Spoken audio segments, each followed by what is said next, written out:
Victor Hale was a billionaire, the quiet, cold type. He loved his daughter, but didn't know how to show it until one afternoon. Victor Hale Victor was a Hale billionaire, was a the quiet, billionaire, cold type. He the loved his kind daughter, whose but didn't name know how to show appeared it on until glass one towers afternoon. and financial headlines, yet whose presence could freeze a room. He had risen from nothing, from nights spent sleeping in borrowed spaces and days surviving on borrowed hope. But the higher he climbed, the more distant he became from the world below. Success had hardened him. Money had solved every problem, except the ones that mattered most. His wife had passed away years earlier, leaving him with a quiet mansion and a daughter named Amelia. She was 10, brilliant, well-mannered, and surrounded by every comfort money could buy.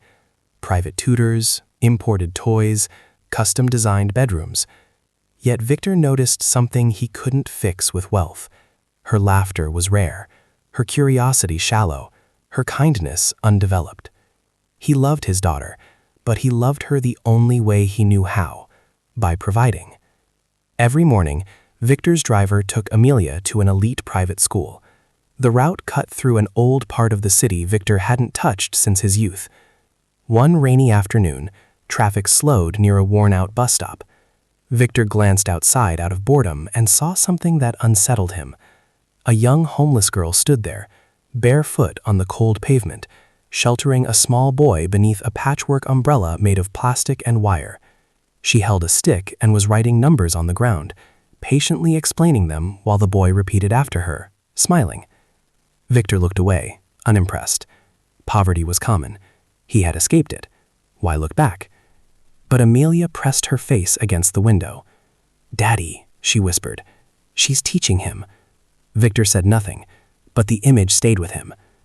The next day, the girl was there again, and the next, always teaching, always sharing what little she had, laughing without reason, living without complaint.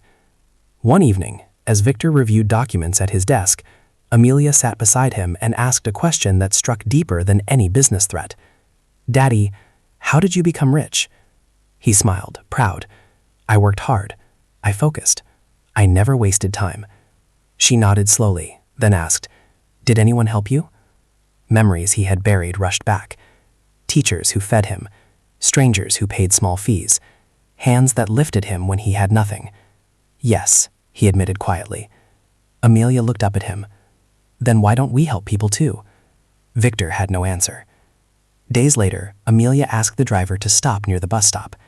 When Victor found out, anger flared. He spoke of danger, of reputation, of common sense. But Amelia's resolve surprised him. She wasn't asking for toys or money. She was asking for understanding. Reluctantly, Victor agreed to go with her. The homeless girl introduced herself as Nyasha. Her voice was calm, her posture proud despite her torn dress. The boy clinging to her was her younger brother, Tino. Amelia complimented her teaching, and Nyasha smiled shyly before saying something Victor would never forget. "Knowledge is free," Nyasha said. "Only books cost money." From that day on, Amelia asked to visit Nyasha often.